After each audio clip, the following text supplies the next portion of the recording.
Hi, I am Tammy Smith with The Dawning Point, and I am here today on this live stream to talk with Dr. Joan Conger, who is a PhD in human development and organizational systems. So we're here to talk about, can you follow your bliss? Or maybe you have the question that I really wish I could follow my bliss, but I have a few concerns about that, and we understand. So the reason that I am particularly excited about talking to Joan today is that she works at the intersection of 21st century philosophy and human potential, which really caught me because the Dawning Point supports people in this intersection of entrepreneurship and self-actualization. That implies that you can be you and do good. In fact, becoming your intended self, you release something into the world that wouldn't otherwise exist. So my first question to you, Joan, and thank you for exploring this topic with me, is help me to help me to understand how you view this intersection, and did you follow your bliss when you pursued that dissertation? Yes, and I think I became a living example of what it really means to follow your bliss, which is that you don't really know where you're going to end up. But it became a dissertation because every time I peeled back a layer, another layer underneath of, well, we're making wrong assumptions. We are starting from a wrong way of thinking about how reality actually works. And when you talk about how reality works, what you're talking about is metaphysics. The philosophically technical definition of metaphysics is, what is reality? And how do I understand reality so that I can begin to make better choices? If I know that gravity works, I'm not going to jump off the roof line. But if I know I have a parachute on, then I might give it a try.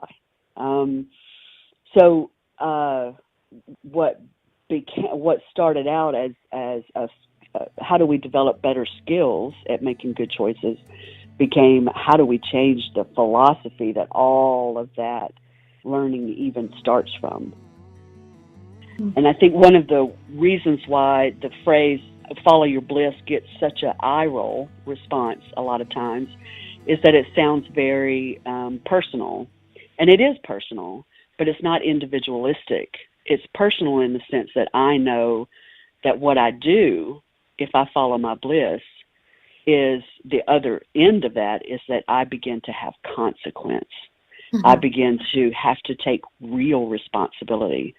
One of the ways I describe my work is that I want to figure out a way to help people across that chasm, that giant gorge, Grand Canyon size, between adult responsibility, doing things in your own life to make everything in your own life responsible, leaping across into mature wisdom, which is that I don't just make good choices for me and mine, I make good choices for the entirety, whatever that means.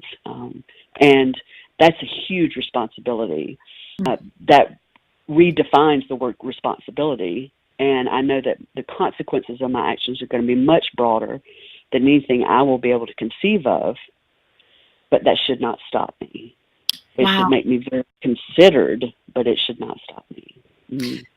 I'm really glad you said that, because there's three concerns that I hear, and I'd have to say that I have had all three of these concerns myself when looking at that imperative of following one's bliss, and we'll get into that a little bit more. But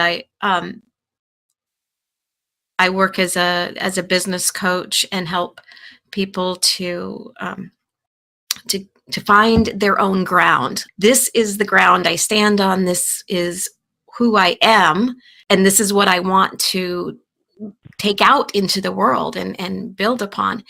So the kind of the three concerns is sometimes people say, well, I don't know what it is. I don't know what my bliss is. The second Right. one is it won't make money and I'll be irresponsible. And so that's getting, back to what you were talking about with this great responsibility.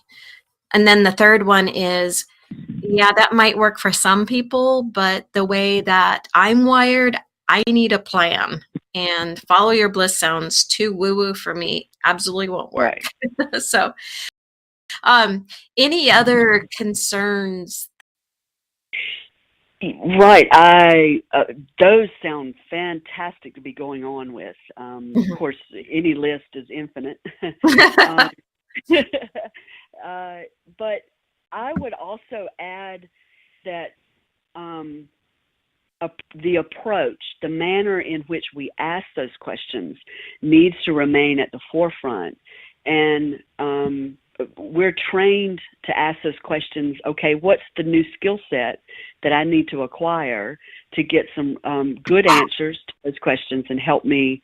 And skill sets are fantastic, but what is the loam, the earth that those skill sets are rooting themselves down into?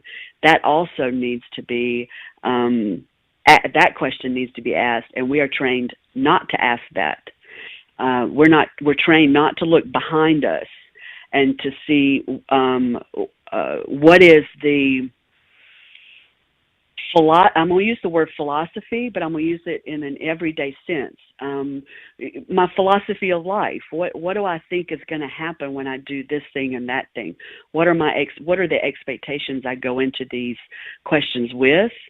And what is the manner in which I approach these questions? And for example, if I approach these questions as if they already have a list of 9 answers and I'm just going to go find those answers, memorize them, and then replay them back, and pronto I've got success. Or am I going to do what Rilke said and live the questions? They don't yet have answers because they haven't been filtered through my life, and my life meaning not just me as a separate individual, but my connectivity back out into the universe, but also assuming, and this is new, but not so much, that the universe is trying to support me.